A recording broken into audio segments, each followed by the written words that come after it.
As part of our ongoing investigation into almost 1,200 missing and murdered Indigenous women, CBC News launched a new investigation that uncovered 34 cases in which families disagreed with official findings that their loved ones' deaths or disappearances were not suspicious.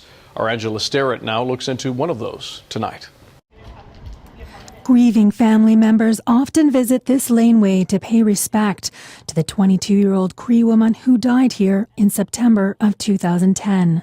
I was praying that she was happy and that she's in a better place. Cousin Mona Woodward says she knows in her heart Ashley was murdered. I experienced a lot of anger, a lot of pain, and a lot of frustration. Now, at the time of her death, neighborhood activists allege that Ashley was pushed out of the building for failing to pay a drug debt. But police have told the CBC that her death was deemed not suspicious.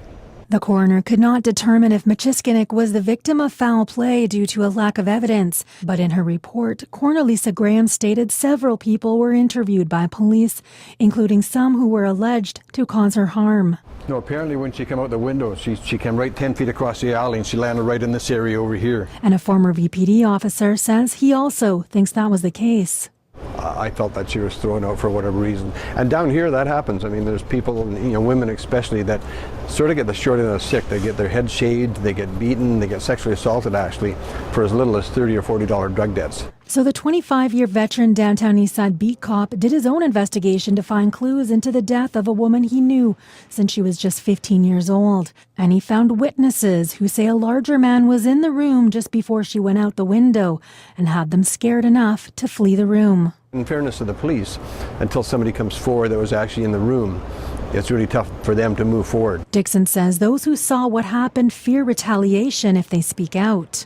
Michiskinik's mother, Brenda Strongarm, also believes her 22-year-old daughter was murdered and says she has information about the people that were coming and going in the room that tragic night.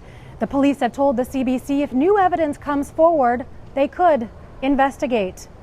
As for Mona Woodward, well, I hope that they find out who's responsible and that justice can be done. Angela Starrett, CBC News, Vancouver.